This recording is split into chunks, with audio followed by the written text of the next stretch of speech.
Today is Ides of March, 15th March, the day Julius Caesar was assassinated. But this video is not about assassination, it's about the psychological pattern that repeats throughout the history and in our own lives. See, before Caesar died, the warning signs were everywhere. A soothsayer told him, beware of the Ides of March.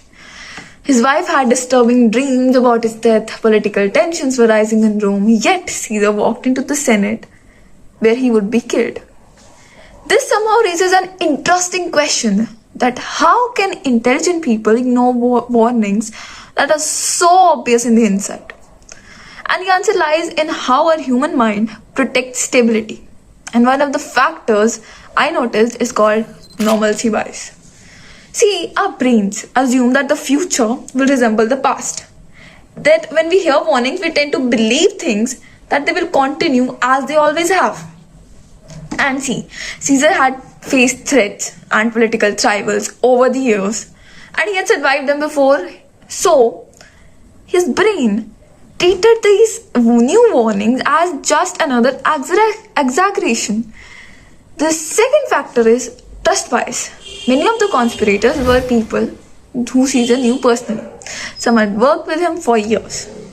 And our human brain is wired to lower its defenses around familiar people. When danger comes from stranger, we react quickly, we do everything possible to save ourselves. But when danger comes from our own circle, the mind hesitates. And this brings us to the third factor, the cognitive dissonance. This happens when the reality we live in contradicts the story we want to believe. Imagine realizing that people who you talk to, who you share your opinions with, who you are so comfortable with, might secretly want to destroy you or dislike you. This idea is psychologically so uncomfortable. And so the brain resolves the tension by rejecting the disturbing possibility. In simple terms, it becomes easier to believe that, oh, everything is fine. And together, these biases create a powerful psychological trap.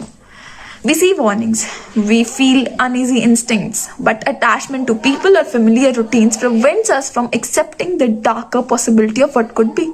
And the Ides of March is one of the history's clearest example of this pattern, but this pattern did not end in ancient Rome. It appears in relationships when we ignore red flags, in politics, in business, everywhere. This is why the Ides of March still matters today, not because the knives in the Roman Senate, but because it shows that how easily human brains can ignore the warnings that might save it, because we are so attached to people, power, familiar routines.